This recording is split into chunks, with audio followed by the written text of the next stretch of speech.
Hello, xin chào tất cả các bạn, lại là mình đây Tiger và hôm nay mình sẽ tiếp tục đập hộp sen đá để thử xem lần này mình sẽ mang về những em sen đá như thế nào đây. Hãy cùng theo dõi video sớm nhất.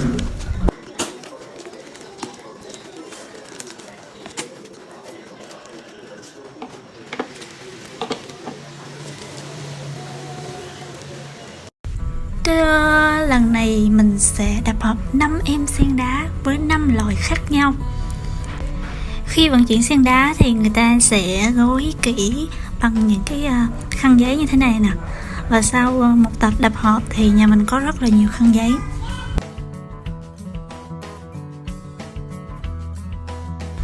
Chúng ta sẽ bắt đầu với cái em đầu tiên, không biết là đây là loại sen đá gì đây.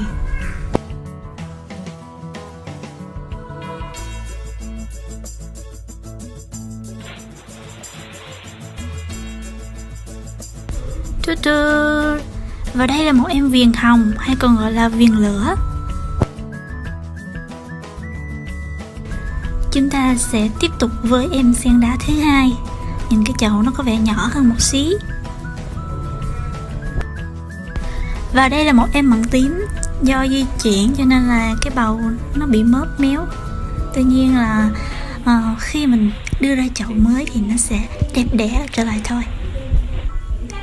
Và em thứ ba, ôi trời, quấn một lát chắc mình thành sắc ướp pharaoh. Em thứ ba là một em sen đá bắp cải xanh. Đập hộp sướng quá. Ai, nhưng mà cũng mỏi tay lắm mọi người ơi.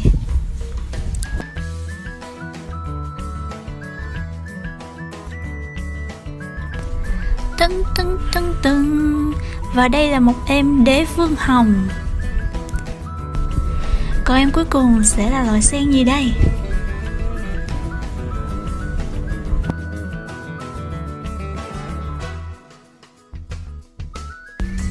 Và đó là một em sen bèo.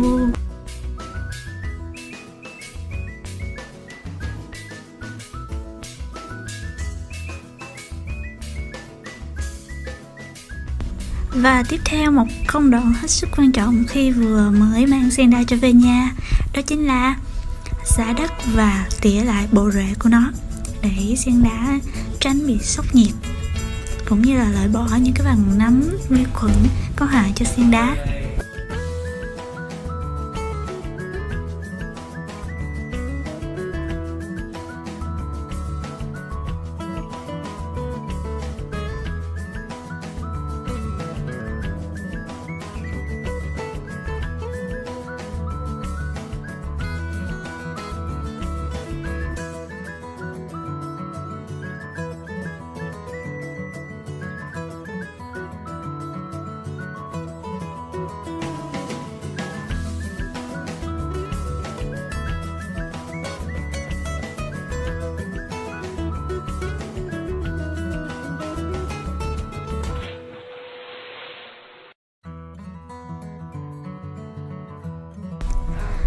Em đế vương hồng nó có một số cái lá bị héo cho nên mình sẽ tỉa luôn.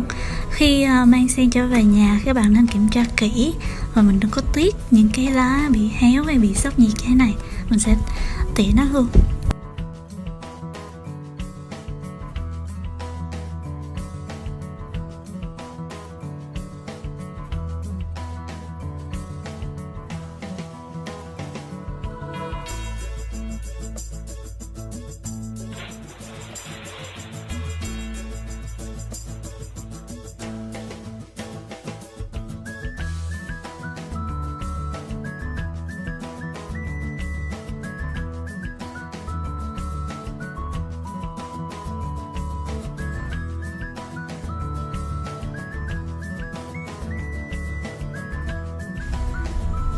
Còn đây là em sen bắp cải xanh, nhìn rất là cưng luôn.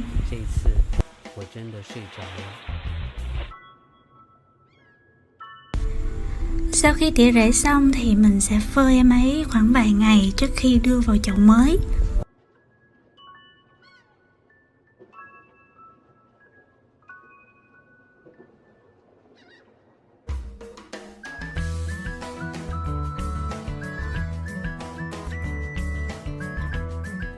Và video đến đây là kết thúc rồi. Cảm ơn các bạn đã theo dõi. Và đừng quên bấm like và đăng ký kênh để tiếp tục theo dõi những video về trồng sen đá cũng như là những chuyến du lịch về Tây Ninh của mình sắp tới nữa nha. Cảm ơn các bạn rất là nhiều. Xin chào và hẹn gặp lại. Bye bye.